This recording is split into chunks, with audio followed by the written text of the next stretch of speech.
Welcome to Take 5, your 5-minute inspirational message from Solid Rock Drogheda. All this week we've been talking about events in Ukraine, events in Russia, events in the former Soviet Union, and some of the historical events as well. Now we also are not just praying for Ukrainians, we're praying for Russians as well. Many Christians in Russia are also going to be greatly affected by the war that's taking place, being cut off from their friends and their colleagues in Ukraine. You know, Ukraine was very much sometimes seen as the Jerusalem of the Soviet Union, in that among evangelical Christians, many missionaries from the Ukraine have gone and established great works for God in Russia.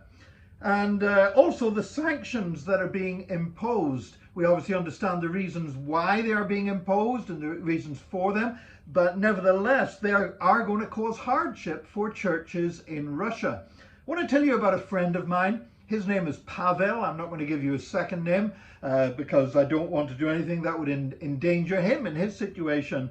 But Pavel is a Russian pastor, and he served in the military when it was the Soviet Union.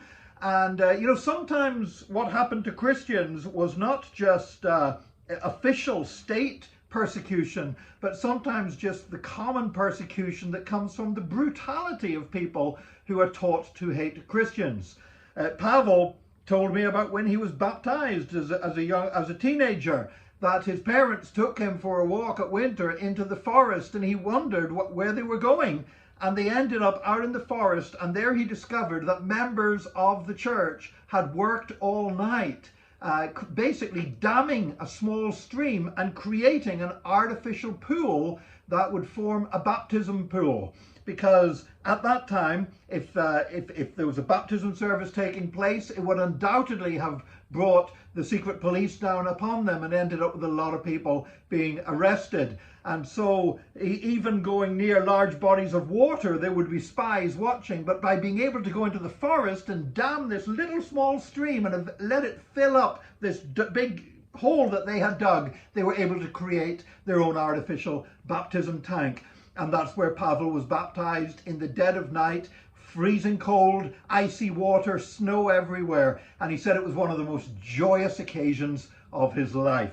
Now, he went on to have to do his national service in the Red Army, and there he encountered that casual cruelty and persecution that I talked about. Unofficial, other soldiers basically ganged up on him one night in the barracks and said to him that they would break his arms if he did not renounce Jesus Christ. Pavel refused. They got 2 chairs. They stretched out his arms between one chair and the other, and then said to him, "This is your last chance. Are you going to renounce Christ?"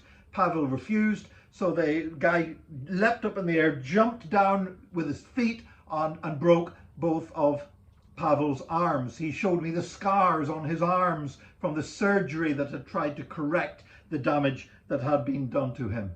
Pavel would not forsake Jesus Christ. He grew up to become a pastor of a powerful church.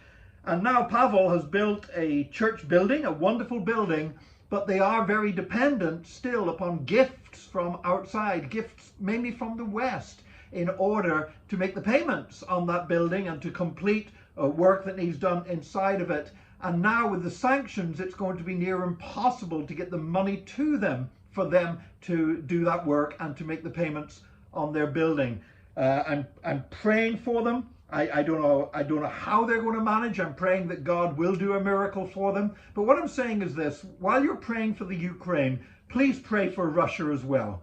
While you're praying for the Ukrainian church, please pray for the Russian church. That the invasion that's taking place is hurting all the people of God in that region of the world, and they need our prayers. So thank you for remembering to pray for the Ukrainian church and to pray for pastors in Russia like Pavel, who love their Ukrainian brethren, who have no desire whatsoever to be at war with them, but are going to be caught up in the economic fallout that's going to take place. We continue to pray peace over them in Jesus' name, and we believe God for a miracle, and thank you for praying for them. May God bless you today, and join me again tomorrow for another Take 5, your 5-minute inspirational message from Solid Rock Drogheda.